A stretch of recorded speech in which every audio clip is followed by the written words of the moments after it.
Olá! Sejam bem-vindos a mais uma conversa aprofundada.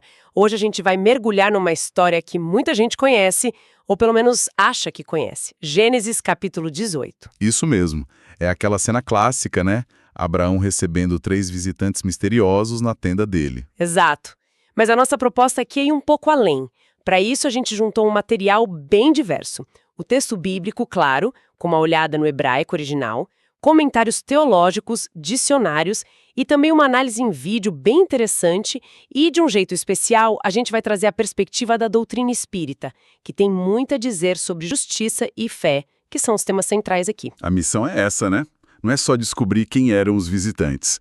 A gente quer entender o peso da hospitalidade naquela cultura, a psicologia por trás da reação da Sara e, principalmente, decifrar aquela negociação incrível entre Abraão e Deus, o que esse encontro, debaixo de um sol escaldante, pode revelar pra gente hoje sobre fé, sobre esperança e, claro, sobre justiça. Acho que a primeira cena já diz muito, porque ela começa de um jeito tão banal, sabe? Completamente ordinário. Isso.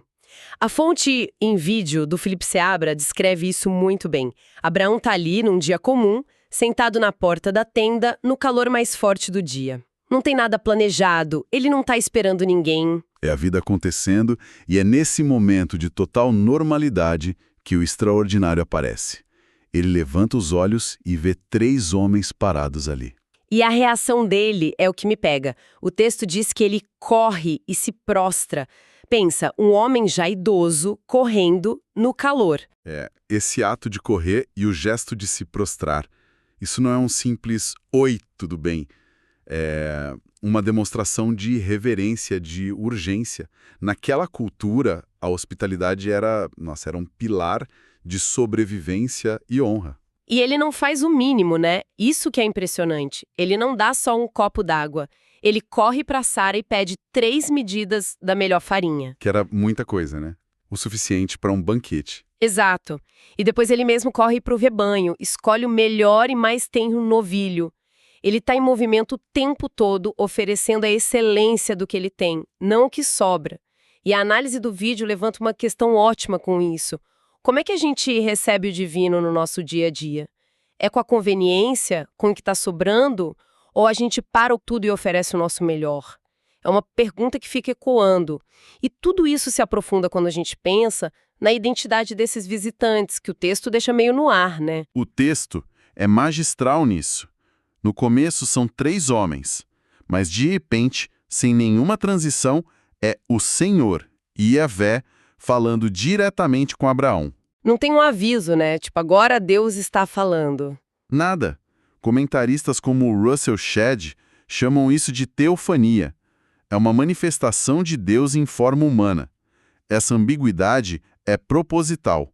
Ela sugere que o divino pode se apresentar no rosto de um estranho qualquer. Então a hospitalidade radical que ele oferece a viajantes desconhecidos acaba sendo um ato de adoração direta a Deus, mesmo sem ele saber. Exatamente.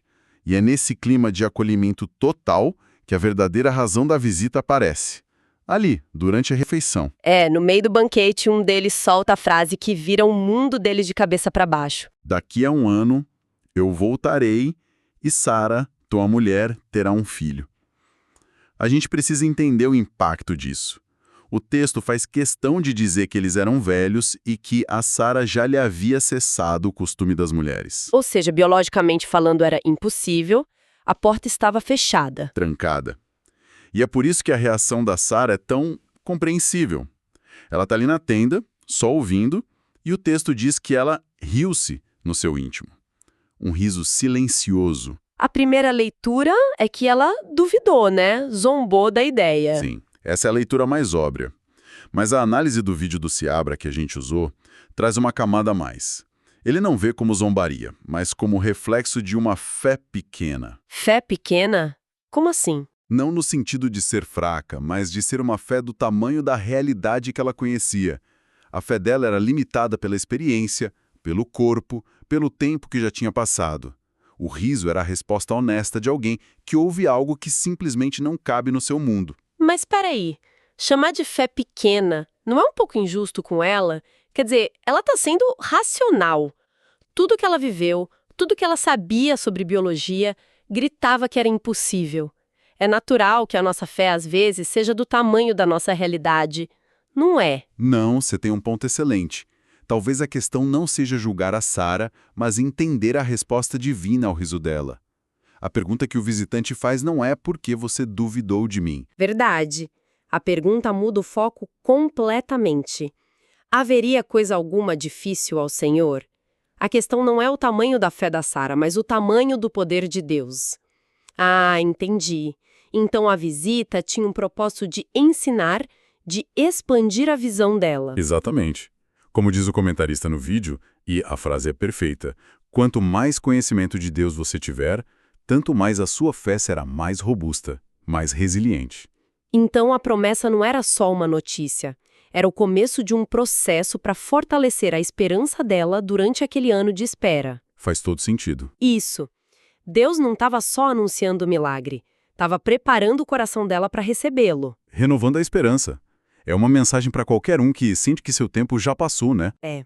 E logo depois desse momento de promessa de vida, a história dá uma virada brutal para um tema de morte e destruição. A refeição termina, eles olham para Sodoma, é um choque narrativo. E o que acontece a seguir é talvez a parte mais extraordinária de toda a passagem. Deus decide compartilhar o plano com Abrão. Ele pensa em voz alta: ocultarei eu a Abrão o que faço? E a razão que ele dá para isso é a chave de tudo. Ele diz que escolheu Abraão para que ordene a seus filhos, que guardem o caminho do Senhor para praticarem a justiça e o juízo. Em outras palavras, eu vou te contar isso porque você é quem precisa entender o que é justiça de verdade para poder ensinar. É quase um convite ao diálogo, e Abrão aceita esse convite de um jeito, nossa, que me arrepia toda vez que eu leio.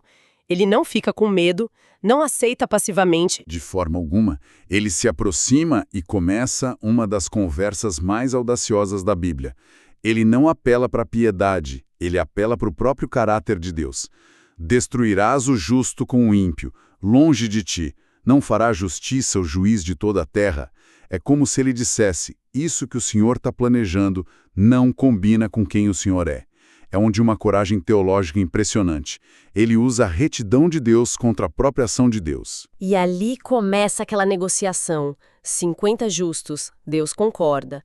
Então, com aquela humildade declarada, eu que sou pó e cinza, ele continua 45, 40, 30, 20... até chegar em 10. E a cada passo a gente sente a tensão e o mais incrível, a paciência de Deus em responder e concordar. Tem uma nota na Bíblia de Jerusalém que a gente consultou que resume o princípio de um jeito perfeito, né? Sim, diz que há mais injustiça em condenar alguns inocentes do que em poupar uma multidão de culpados.